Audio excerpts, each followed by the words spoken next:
तीन षटकाचा खेळ संपन्न, 35 धावा फळकावर लागल्या गेल्या।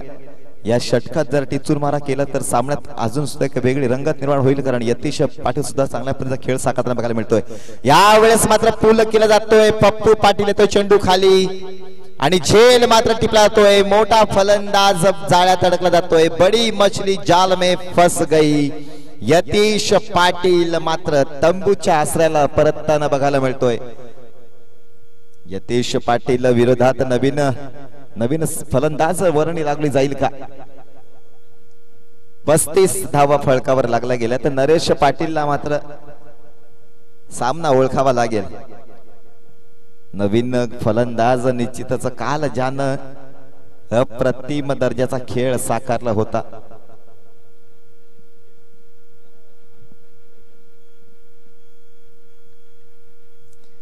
कल्पेश तुमडा यावेळेस प्रस्थान करताना बघायला मिळतो। दोनही कल्पेश, परंतु एक कल्पेश भोईर डावखुऱ्या हाताने खेळणारा आणि कल्पेश तुमडा मात्र उजव्या हाताने खेळणारा। दोघांमध्ये सुद्धा पुरेपूर क्षमता आहे, परंतु त्या क्षमतेला रोखण्याचं काम मात्र करावं लागेल गोलंदाज नरेश पाटील याला। काय घडेल या चेंडूवर, कशा पद्धतीने सामन्याची रंगत निर्माण होईल याकडे सर्वांचं लक्ष लागलं जात आहे। षटकातील दुसरा चेंडू हाताळण्याकरिता गोलंदाज नरेश पाटील सज्ज।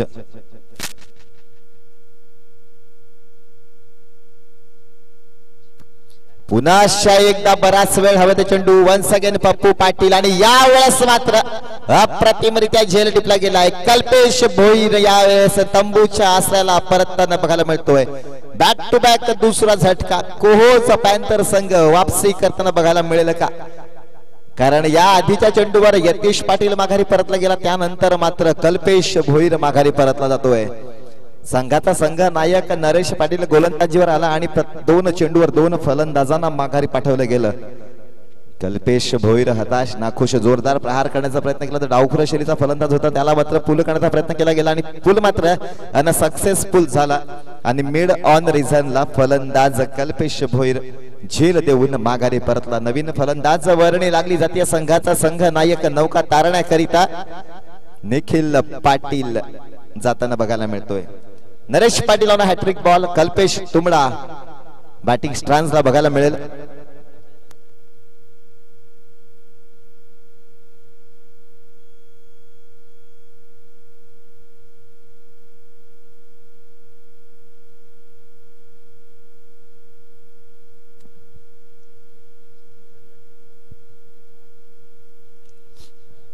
षटकातील दुसरा चेंडू नंतर तिसरा चेंडू हाताळला जाईल। गोलंदाज नरेश पाटील करून सज्ज होतोय नरेश पाटील।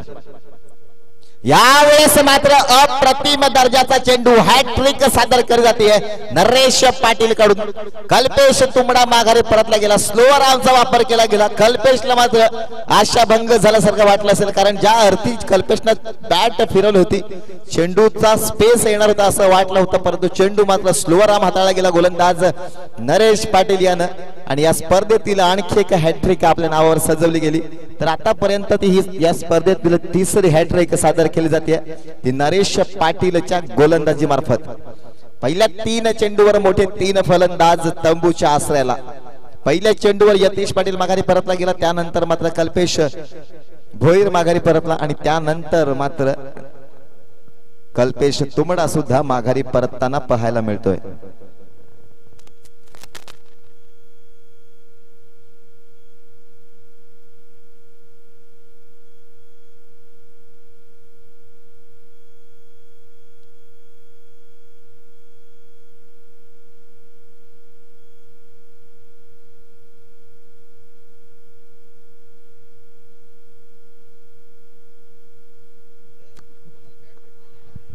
यावेळेस मात्र जोरदार अपील काय पंच वळताना बघायला मिळतात। आणखी एक फलंदाज माघारी, क्या बात आहे, अप्रतिम दर्जाची गोलंदाजी नरेश पाटीलने पुन्हा एकदा सामन्यामध्ये जिवंतपणा निर्माण केला। बॅक टू बॅक 4 चेंडू आणि फलंदाज 4 बाद।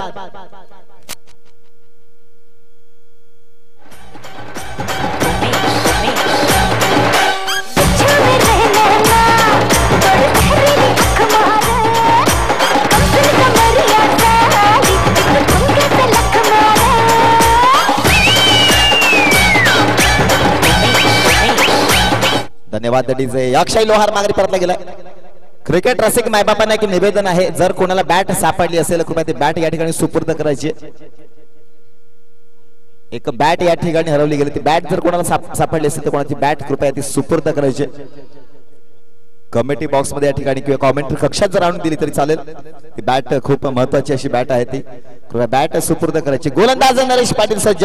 इतिहासात लिहिलं जाईल का, सुवर्ण अक्षरात हे षटक लिहिलं जाईल का. ऑन बॅटिंग स्ट्रान्स बघायला मिळतंय. फलंदाज यावेळेस मात्र अप्रतिम दर्जाचा चेंडू, निर्धाव चेंडू.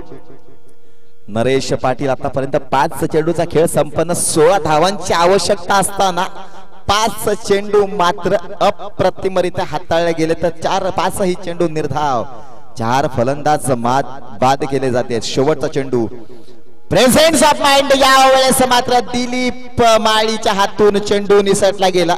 झेप टाकली होती परंतु मिडन षटक ओव्हर या स्पर्धेतील अर्थवर्थपणे पहिलं षटक म्हणावं लागेल, कारण 3 फलंदाज माघारी परत, 4 फलंदाज माघारी परतले गेलेत.